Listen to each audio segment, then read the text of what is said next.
Good morning class. बेटे आज हम पढ़ेंगे पाठ 10 क्रिया के प्रश्न उत्तर और अभ्यास। तो हमारा पहला प्रश्न है बेटा, क्रिया किसे कहते हैं? जिन शब्दों से किसी काम के करने या होने का पता चले उन्हें हम क्रिया कहते हैं। जैसे कि कोई काम हो रहा है, राम पढ़ रहा है तो पढ़ने का काम हो रहा है ना, राम लिख रहा है लिखने का काम हो रहा है। क्रिया के भेदों के उदाहरण लिखने। बेटा क्रिया के दो रूप होते हैं, दो भेद होते हैं, सकर्मक क्रिया और अकर्मक क्रिया। सकर्मक क्रिया का मैम ने बताया था ना कि जिस क्रिया में कर्म पाया जाता है उसे हम सकर्मक क्रिया कहते हैं।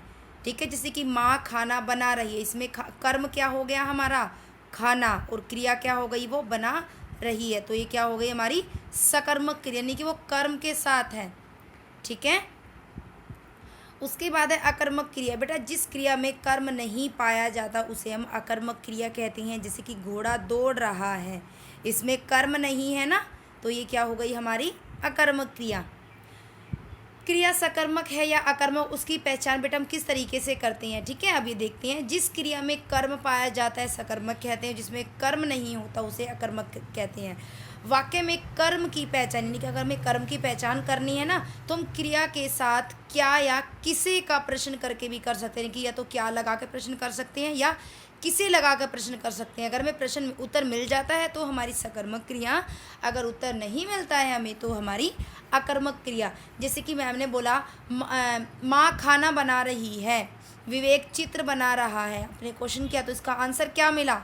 माँ क्या बना रही है? क्या मिला आंसर? खाना बना रही है।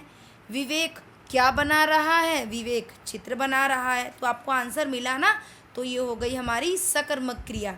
अब देखो अकर्मक क्रिया जिसमें कर्म नहीं होता। ठीक है, घोड़ा दौड़ रहा है, पक्षी उड़ रहे हैं। अब हम इसमें क्या और किसे लगाकर प्रश्न करेंगे। घोड़ा किसे दौड़ रहा है? कोई उत्तर मिला? नहीं, कोई उत्तर नहीं मिला। पक्षी क्या उड़ रहे हैं? इसमें भी कोई उत्तर नहीं मिला। तो इसलिए हमारी क्या हो गई बेटा? अकर्मक क्रिया। अब यहाँ से एक्सरसाइज के प्रश्न है बेटा। ये दिए गए वाक्यों में क्रिया शब्द रेखांकित करने, यानी कि जो क्रिया शब्द है उनको अंडरलाइन करना है। मोर नाच रहा है, क्या काम हो रहा है? नाचने का। कल विद्यालय बंद रहेगा, रहेगा। मैं अपने मित्र के जन्मदिन पर जाऊंगा। काले काले बादल छा गए, सुबह से वर्षा हो रही है। वह कल बाजार जाएगा। प्रवीण खाना खा रहा है। शारदा फूल तोड़ रही है। आज बहुत तेज धूप पड़ रही है। आगे है मानव अपनी पुस्तक दो।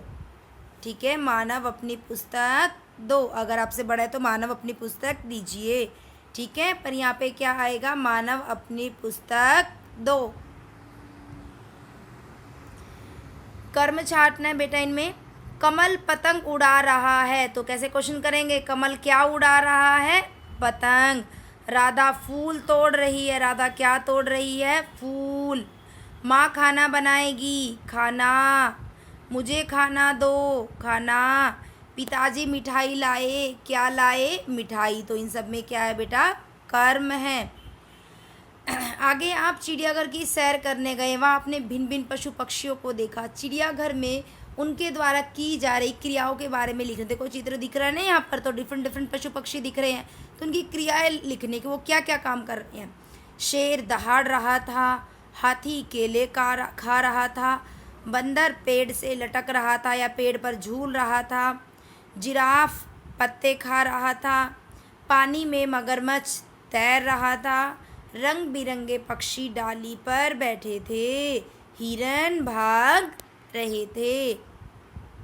वीडियो को देखकर एक्सरसाइज को समझना है। अगर नहीं आता है तो मैम आपके डाउट्स लाइव क्लासेस में क्लियर कर देंगे। Okay, bye class.